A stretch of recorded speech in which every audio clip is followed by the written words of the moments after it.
నమస్కారం, మీరు చూస్తుంది ఐ డ్రీమ్. నేను మీ కీర్తి.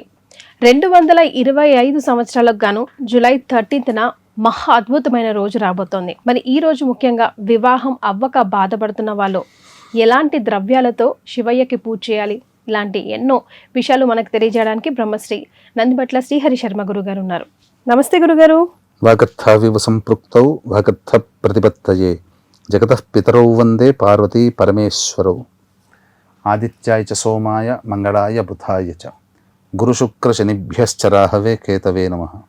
శృంగేరి జగద్గురు పీఠాధిపతులకి, కంచి పీఠాధిపతులకి నమస్కారములు తెలియజేసుకుంటూ కార్యక్రమాన్ని ప్రారంభిద్దాం.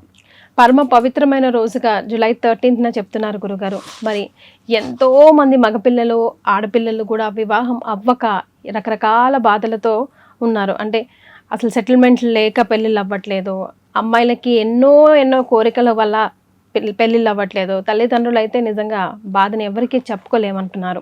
మరి అలాంటి వాళ్ళు ఈ రోజుని ఎలా సద్వినియోగం చేసుకోవాలి?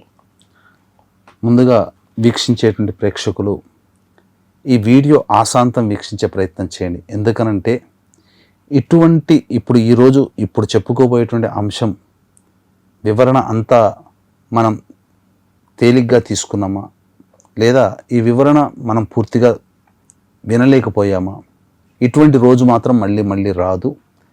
2053లో వస్తుంది, లేదా 2070లో వస్తుంది. కాబట్టి ఇది ఏంటి, దీనికి ఉన్న ప్రత్యేకత ఏంటి అని అంటే, ప్రధానంగానమ్మ శివుడికి జన్మ నక్షత్రం ఆరుద్ర, ఇష్టమైన వారము సోమవారము, అలాగే ఇష్టమైన తిథి కృష్ణపక్షము చతుర్దశి తిథి. ఈ మూడు కలిసి రావడం అనేటువంటిది చాలా రేర్గా వస్తుంది. నేను పరిశోధన చేసినప్పుడు 1885 సంవత్సరం నుంచి మొదలుకొని రాబోయే 2110 సంవత్సరం వరకు కూడా పరిశీలన చేస్తే కేవలం 9 సార్లు మాత్రమే ఇటువంటి రోజు వచ్చింది. దీన్ని మహాశైవాఖ్య యోగము అని అంటారు. కాబట్టి ఇటువంటి మహాపర్వదినము ఎంతటి విశిష్టమైనటువంటి మహిమ కలిగినటువంటిదంటే, 100 మహాశివరాత్రులలో మనం ఈశ్వరుని పూజిస్తే ఎంత పుణ్యమో, ఈ ఒక్క రోజున అర్చిస్తే అంతటి ఫలితము కలుగుతుందని మనకు చెప్పవచ్చు. ఎంతటి మహద్భాగ్యంగా. అంతేనమ్మా. అందుకంటే పరమేశ్వరుడు సదా సంతోషకరంగా ఈ రోజు ఉంటాడు. కాబట్టి ఎంత ఆర్ద్రమైనటువంటి హృదయంతో మనం మన సంకల్పం నెరవేరాలని అనుకుంటామో ఆ విధంగా పరమేశ్వరుడు, ఎందుకంటే శివాజ్ఞ లేనిదే చీమైన కుట్టదు. వాళ్ళ సంకల్పం, మీ సంకల్పం నెరవేరాలుంది కాబట్టే ఈ వీడియో చూస్తున్నారేమో, ఎవరికి ఎరుక, లేకపోతే అందరికీ ఈ వీడియో కంటపడదు. గురుగారు వాళ్ళ యొక్క కోరిక నెరవేరాలి, వాళ్ళ యొక్క సమస్య తీరాలి కాబట్టి ఈ వీడియో చూస్తున్నారు. మరి కాబట్టి ఇటువంటి రోజున ఏం చెయ్యాలి, ఎటువంటి విధానంగా ఈశ్వర అనుగ్రహాన్ని పొందే ప్రయత్నం ఎలా అనేటువంటిది, మగపిల్లలైనా ఆడపిల్లలైనా వాళ్ళ తల్లిదండ్రులైనా ఎవరు చేసుకోవాలి, ఎవరెవరు చేసుకోవాలి చెప్పండి. ఇప్పుడు చూసుకున్నట్లయితే చాలా మంది పెద్దల సంబంధాలు ఎన్ని తీసుకొచ్చినా పిల్లలు ఇప్పుడు చేసుకోమని అంటున్నారు. కొంతమంది పిల్లల వయసు దాటిపోతుంది కానీ పెళ్ళిళ్ళు కాక ఇబ్బంది పడుతూ ఉంటుంటారు. అసలు ఎన్ని ప్రయత్నాలు చేసినా చాలా సంబంధాలు వస్తుంటాయి. కొంతమందికి కన్ఫ్యూజన్ ఉంటుంది, ఇదా కానీ ఆ ఆది దంపతులైన పార్వతీ పరమేశ్వరులే వాళ్ళ యొక్క కన్ఫ్యూజన్ని పక్కకు పెట్టి ఒక మంచి జీవిత భాగస్వామిని అందిస్తారు. ఒక్కడి వీక్షించేటువంటి ప్రేక్షకులు ఇక్కడ ఈ వీడియోలో నా మీద నమ్మకం అనేది కాకుండా ఆది దంపతులైన పార్వతీ పరమేశ్వరుల మీద నమ్మకం పెట్టుకోండి. ఈ యొక్క చేసినటువంటి కార్యక్రమ ప్రభావంలో తిరిగి ఉగాది లోపల మీ కుటుంబంలో పెళ్లి బాజాలు మోగుతాయని చెప్పడంలో ఏమాత్రం సందేహం లేదు. ఇక వివరంలోకి వెళ్ళిపోతే 13వ తారీఖు రోజున అత్యద్భుతమైన రోజు. ఆ రోజున ముందు రోజు ఎటువంటి ధూమపానము, మద్యపానము, మాంసాహారము, దాంపత్య జీవనం లేకుండా ఉండడం, అలాగే మారేడు దళాలు తెచ్చిపెట్టుకొని, గరిక పోచలు తెచ్చిపెట్టుకొని శుభ్రపరచుకోవడం, ఉదయాన్నే లేచి కాలకృత్యాదులు తీర్చుకొని సూర్యుడికి నమస్కారం, సూర్యాష్టకం 6 సార్లు చదవడం, తదనంతరం శివ పరివార చిత్రపటానికి మల్లెపూలు లేదా జాజిపూలమాల వేసి ఆవునేతితో దీపారాధన చేసి శివ సహస్రనామం, లలితా సహస్రనామ పారాయణం చేయడం. ఇక ఆ మారేడు దళాల మీద దానిమ్మ పుల్లతో కుంకుమ నీటిలో ముంచి శ్రీరామ అనే అక్షరం వ్రాయడం. ఇక తదనంతరం ఆ యొక్క ఈశ్వరానుగ్రహం కోసం ప్రధానంగా విశేషంగా ఈ యొక్క బియ్యముతో వండి వార్చిని చల్లారబెట్టినటువంటి అన్నము పొలుసులుగా ఉండాలి, ముద్దగా ఉండకూడదు, గంజి వార్చాల్సిందే. అలా ఆ బియ్యాన్ని పట్టుకొని దేవాలయానికి చేరుకోవాలి. దేవాలయంలో ఇప్పుడు చెప్పబోయేటువంటి కొన్ని చిన్న పరిహారం కనుక చేస్తే అతి శీఘ్రంగా వివాహం అనేటువంటిది సమస్య తీరిపోతుంది. ఖచ్చితంగా పరమేశ్వరుడే దగ్గరుండి మంచి సంబంధాన్ని మనకు ఇస్తాడు అని చెప్పడంలో ఏమాత్రం సందేహం లేదు. అయితే ఇక్కడ ప్రధానంగా వీక్షించేటువంటి ప్రేక్షకులు ఇప్పుడు చెప్పబోయేటువంటి పరిహారాన్ని పాటిస్తారు. కానీ ఏ సమస్యకైనా పరిష్కారం రెండు రకాలు: మానవ పరిష్కారం, దైవ పరిష్కారం. మానవ పరిష్కారం అంటే మీరు చేసుకుంటారు చెప్పే విధానం అంతా తెలుసుకొని.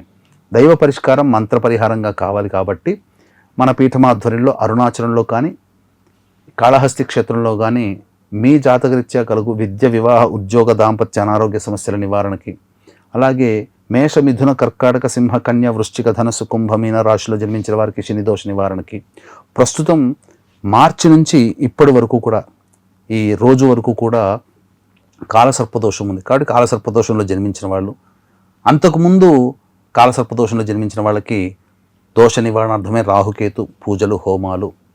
ఇక బయట గనక చూసుకున్నట్లయితే ఆన్లైన్లో 1 లేదా 2 పూజలు చేస్తారు. కానీ మన పీఠం ఆధ్వర్యంలో దాదాపు 21 రకాల హోమాది కార్యక్రమాలు ఆ రోజున జరిపించడం జరుగుతుంది.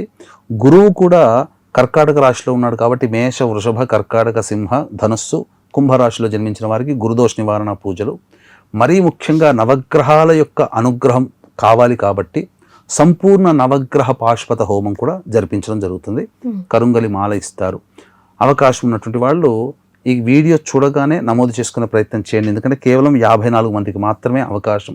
ఇక పెరిగారు అని అంటే అప్పుడు బ్రాహ్మణ సంఖ్యను ఎక్కువ పెంచి సంబంధించినటువంటి మధ్యాహ్నం 13వ తారీఖు 3 గంటల లోపల నమోదు చేసుకోవచ్చు. అమృత గడియలు 4 గంటలకు ప్రారంభమవుతుంది. ఇక వివాహ సంబంధముగా ఎటువంటి ద్రవ్యాలు ముఖ్యంగానంటే ఈ చెప్పబడినటువంటి మారేడు దళాలు, గరికపోచలు, వండి వార్చి చల్లార్చిన అన్నము తీసుకుని వెళ్ళి, అలాగే మిశ్రీ, నవోద్గడ్డ లేదా కలకండ అంటారు, వాటిని పొడి చేసి ఆ పొడిని తీసుకొని పోవాలి. తదనంతరం ఎర్రగన్నేరు, మల్లెపూలు కూడా తీసుకొని పోవాలి. తర్వాత దేవాలయానికి చేరుకోగానే ముందుగా కుడి కాళ్ళు, తర్వాత ఎడమకాలు, కాళ్ళు కడుక్కొని 3 సార్లు పుక్కిలించి ఉమ్మేసి గాయత్రి మంత్రం చదువుతూ నవగ్రహాల చుట్టూ శివాయ నమః అంటూ 27 ప్రదక్షిణలు చేసి తదనంతరం శుక్ర భగవానుడికి అర్చన చేయాలి, గురువుకి అర్చన చేయాలి, గురుగ్రహానికి. తర్వాత ఆయనకు సంబంధించినటువంటి గణపతి దగ్గరికి వచ్చి గణపతియే నమః, గణాధిపాయ నమః అనుకుంటూ 11 గరికపోచలు పెట్టాలి 11 సార్లు. నంది దగ్గరికి వచ్చి నంది చెవిలో నా యొక్క కుమారుడు లేదా కుమార్తె వివాహ సంకల్పం లేదా నా వివాహం సంకల్పం కోసం నేను ఈరోజు పూజ చేసుకుంటున్నాను, నా సంకల్పం అతి శీఘ్రంగా నెరవేరాలని పరమేశ్వరుడికి నా బదులుగా నీవు చెప్పు నందీశ్వర అని చెప్పి, తర్వాత గర్భాలయానికి వెళ్ళి స్వామిని దర్శించుకోవడం, సుబ్రహ్మణ్య స్వామి అమ్మవారిని దర్శించుకోవడం. బ్రాహ్మణులు ఈ అర్చక స్వాముల వారు అవకాశం ఇస్తే గర్భాలయంలో చేసుకోవచ్చు, లేదా బాహ్యాలయం ఇప్పుడు పెడుతున్నారు, బయట కూడా శివలింగం ఉంటుంది. ఆ శివలింగానికి వెంట తెచ్చుకున్నటువంటి మిశ్రీ పొడి ఉంటుంది కదా, అది నీటిలో వేసి ఆ నీటితో ఈశ్వరునికి అభిషేకము. తదనంతరం బియ్యముతో వండినటువంటి గంజి వార్చిన అన్నం ఉంటుంది కదా, దాంతో అభిషేకము చేసి అప్పుడు గన్నేరు పూలు, మల్లెపూలతో అర్చన, మారేడు దళాలతో అర్చన, గరికతో అర్చన చేసి తదనంతరం అవకాశం ఉంటే ఆ రోజంతా కూడా ఉపవాసం ఉండొచ్చు, రాత్రి జాగారం చేయొచ్చు. ఎందుకంటే 100 శివరాత్రులు కలిస్తే 1 కాబట్టి ఆ యొక్క సంబంధించినటువంటి ఈ విధంగా జాగారం ఉన్న తరువాత అప్పుడు ఉదయాన్నే లేచి మళ్ళీ కాలకృత్యాలు తీర్చుకొని 13వ తారీఖు రోజున ఏ విధంగానైతే మనం ఇంట్లో పూజ చేసుకున్నాం అలా చేసి స్వామికి పండ్లు నైవేద్యంగా పెట్టడం. అలాగే దేవాలయంలో ఎట్లాగో పూజ చేసుకున్నాం కాబట్టి అప్పుడైనా నైవేద్యంగా పెట్టవచ్చు. అనాథలకి, పెద్దవాళ్ళకి, వృద్ధాశ్రమంలోకి వారికి అన్నదానం చేసి లేదా పండ్లు, ఇతర పదార్థాలు ఇచ్చి ఇంట్లో వండుకొని కొంత నైవేద్యంగా పెట్టి కుటుంబ సభ్యులు విరమించవచ్చు. ఇది విధానంగా చేయొచ్చు. ఒకవేళ చాలామంది రోజంతా ఉపవాసం ఉండలేనటువంటి వాళ్ళు సాయంకాలం ప్రదోషకాల సమయం వరకు వేచి చూసి, అంటే 7 నుంచి 8 లోపల శివాలయంలో అర్చన జరిపించుకొని ఒకసారి ఆకాశం వైపు నమస్కారం చేసుకొని ఈ యొక్క దీక్ష విరమించవచ్చు. కానీ ఖచ్చితంగా ఇక్కడ చేయాల్సింది ఏంటంటే, చాలామంది ఉపవాసం ఉంటారు కదా, సాయంకాలం దేవాలయం పోవాలి కాబట్టి స్నానం చేసిపోతారు. ఎప్పుడైతే స్నానం చేస్తారో ఉపవాసం యొక్క ఫలితం పోతుంది. కాబట్టి కాళ్ళు చేతులు మొహం కడుక్కోవచ్చు, కానీ స్నానం మాత్రం ఉపవాస దీక్ష ఉండగా చేయకూడదు. రైట్. సో మినిమం ఇవన్నీ పాటిస్తే కనుక తప్పకుండా మళ్ళీ అచిరకాలంలోనేనమ్మా. ఎందుకంటే నా స్వానుభవంలో ఒక శివరాత్రి రోజున వివాహం కోసమే సంకల్పం చేసుకున్న వాళ్ళకి తిరిగి వచ్చే శివరాత్రి లోపల వాళ్ళు దంపతులే ఉన్న వాళ్ళు ఉన్నారు. సంతానం కోసం ఎదురు చూసే వాళ్ళకి సంతానం కలిగిన సందర్భాలు ఉన్నాయి. ఏ కోరికతోనైతే మనం శివరాత్రి నాడు చేసుకుంటామో వచ్చే శివరాత్రి కల్లా అది నెరవేరుతుంది. అది ఆది దంపతులు మన మీద చూపించే ప్రేమ అంతటిది. కాబట్టి 100 మహాశివరాత్రులు కలిసిన రోజున ఉన్నప్పుడు ఇక ఆది దంపతులు ఇచ్చే ఫలితము ఎంత తొందరగా నెరవేరుతుందో అది మనం ఊహించడానికి మనకు మనస్సు కూడా సరిపోదు, అంత అతి శీఘ్రంగా ఇస్తారు. అవకాశం ఉంటే ఎలాగో జూలై 13వ తేదీన అరుణాచలంలో కానీ శ్రీకాళహస్తి క్షేత్రంలో కానీ మీ సంకల్పం నెరవేరడం కోసం జరిగే సర్వదోష నివారణ పూజల హోమాల్లో మీ గోత్రనామాదులు 13 మధ్యాహ్నం 3 గంటల లోపల నమోదు చేసుకోవచ్చు. రైట్. చాలా సంతోషం గురుగారు, ధన్యవాదాలు. సర్వం Shri Umamaheshwara పరబ్రహ్మార్పణమస్తు. And for more videos, Please subscribe to iDream. Please subscribe to iDream. Please subscribe iDream. And please subscribe to iDream. For more videos, subscribe to iDream. please like, share and subscribe to the channel. Congratulations, iDream. Subscribe to iDream. Subscribe to iDream. So subscribe to iDream Media. iDream ki iDream team andarki huge congratulations. Please subscribe iDream Media. Please subscribe to iDream. Subscribe iDream. Please subscribe to iDream. iDream అంటే నా కళల ఛానల్ను subscribe చేసుకున్న నోరు తిరుగుతలేదు, మీరైతే గంట గుర్తు కొట్టండి. For more such videos, please subscribe to iDream. Subscribe to iDream. Please subscribe to iDream. Please subscribe iDream Media. Please do subscribe to iDream. Please subscribe to iDream Media. For best entertainment and information, please subscribe iDream. And don't forget to subscribe to iDream.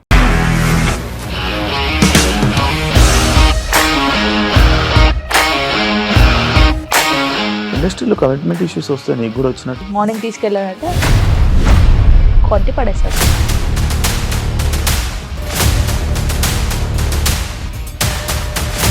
ఒక్కళ్ళు కూడా చూడలేదు ఈ cinema అని చెప్పడానికి కూడా చాలా ధైర్యం కావాలి. అది నిజం కదా, దాంట్లో ధైర్యం ఏంటి? ఇది నెక్స్ట్ డే ప్లేట్ మార్చేస్తే తప్పు కదా. As of now, we are comfortable this అని నేను అనుకుంటున్నాను. రష్మిక గారిది మీది ఒకే ఊరంట కదా.